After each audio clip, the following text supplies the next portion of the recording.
Welcome back to the farm, guys. I wanted to clue you guys in on what had been done to the sprayer since last we talked. I got the restrictor washer in, but that was just the beginning of our problems. One thing you remember is this boom over here was laying on the ground. Well, we got that all put back together and mounted back up.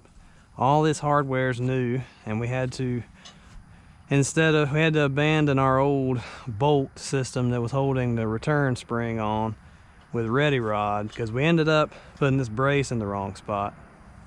But it should work just fine with Ready Rod. We completely replumbed the boom. Some of the hoses were salvageable, but some of them had to be replaced.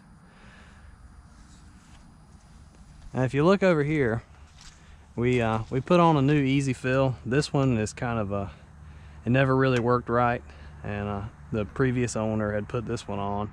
And basically you just drape the hose in the tank and you hook the quick connect right into here, 1.5 inches. What I did is I took a 3-inch hole saw and put a tank bottom in here. And this is just, it's like a clamshell. It comes in from each side and threads together and holds in an O-ring that seals it up good. And we put this Easy Fill in where you can just take an 1.5 inch quick connect and plug it right into the tank. Another thing we did is we fixed the door. For a while now, the door has been held closed with a rubber strap. We decided maybe it was time to finally fix that, or I decided. Instead of holding the door closed with a rubber strap, I'd come in here and replace the latch mechanism with a working latch mechanism. And it works a lot better like this. Another thing we did was I installed a Trimble 750 in here. It says Case, but Case doesn't actually make these things. They're made by Trimble. And this is a light bar that helps us make straight tram lines that are evenly spaced apart. And in this case, this sprayer is a 60-footer, so all my tram lines should be 60 feet apart. Another thing we did is using the restrictor washer, we were able to set our pressure down to 20 pounds at 5 miles an hour. And what that should do with these particular nozzles that you're looking at back here is we should be able to put 15 gallons to the acre. And this solution tank holds 320 gallons. So if you're following along, that means we can do the better part of 20 acres for each barrel. And to me, that says productivity. Previously, we were putting about 30 gallons to the acre, and that meant we were getting about 10 acres to the barrel. And that restrictor washer has really just made all the difference in the world.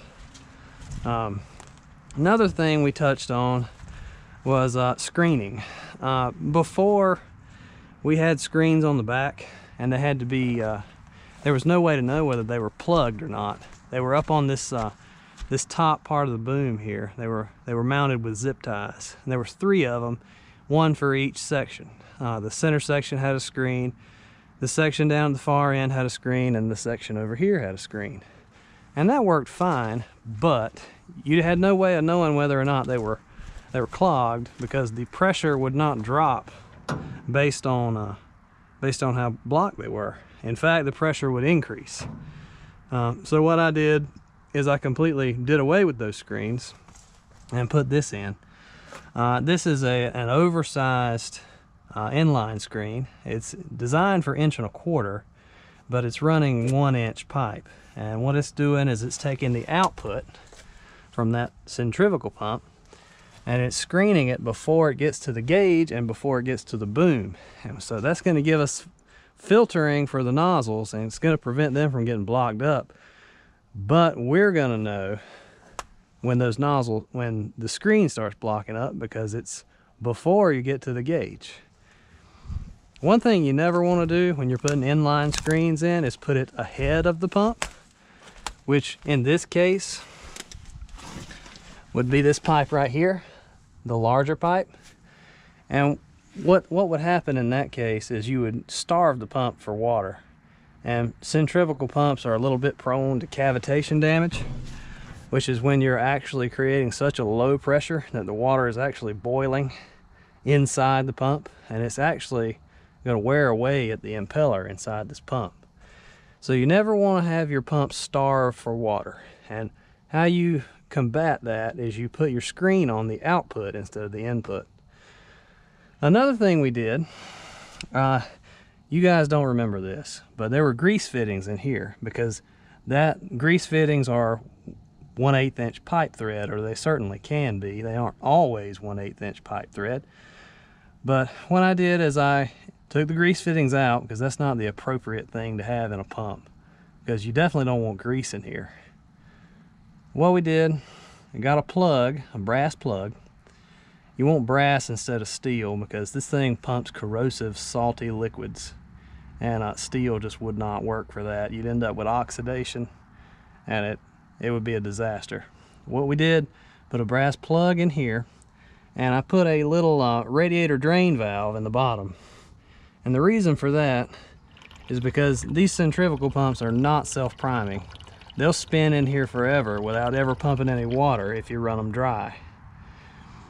And the only way to get them started pumping again is to purge the air out of the line. The best way to do that is to pull one of these plugs. I experimented with self-primers. I put an elbow here and ran it to the top of the tank, top of the solution tank, and that would not successfully get me self-primed. So I decided maybe if I ran it to the bottom of the solution tank, that would help. So I ran a 1/4 inch line all the way to the bottom of the tank, and that didn't prime it.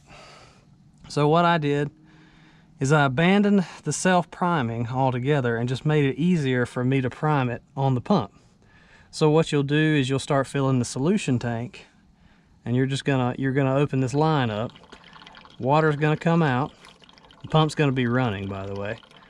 And when you notice that the pump starts catching, and you notice that the pump starts pumping water, you can just close this thing back off and you're good to go. Another thing we did was we changed the oil in the filter, because it had gone way too long. I think this filter had a March of 2017 written on it. Of course, this sprayer was used very little last year because it was not in the best shape. So I put a fresh John Deere filter on, and John Deere oil as well. Another thing we did, we changed our hydraulic filter, which is kind of hard to see. I'll try to get you guys in there so you can see it. Hydraulic filter on a 6000 self-propelled sprayer is you're going to have to get up under here, and it's way back in the back up in there. There's your hydraulic filter. And we put a new one of those on, and then we checked our hydraulic fluid level, because we knew after we took off the filter we'd be about 1 quart low. And sure enough, after we had run it a while and circulated the filter, we had to top off our hydraulic fluid. Once we had all our repairs done, we had to test these nozzles. I use a T-Jet Twin Jet, and it's I can't remember what the code is for them. I just call them gray nozzles, kind of a coarse droplet size. I like coarse nozzles because you have very little wind drift, and it seems to do a really good job even at low pressure. So I like to stick with that. If you're getting good coverage, you know, there's no need to pump a bunch of pressure and, you know, make really fine droplets that the wind can move easily. So I cleaned out these nozzles, and you see my pink catch bucket here. Filled it up with water, cleaned the nozzles and screens. Each one of these nozzles has a screen in it. In addition to our inline screen there at the front, each individual nozzle has its own 50 mesh screen. And what that does is it prevents the actual orifice in the nozzle from plugging up. But anyway, did a catch test on all these nozzles, and you see there's kind of an art to getting these lined up without pliers. So anyway, caught the Turn on the pressure, got it about 20 pounds inside the cab, caught in a measuring cup, and I'll show you my measuring cup.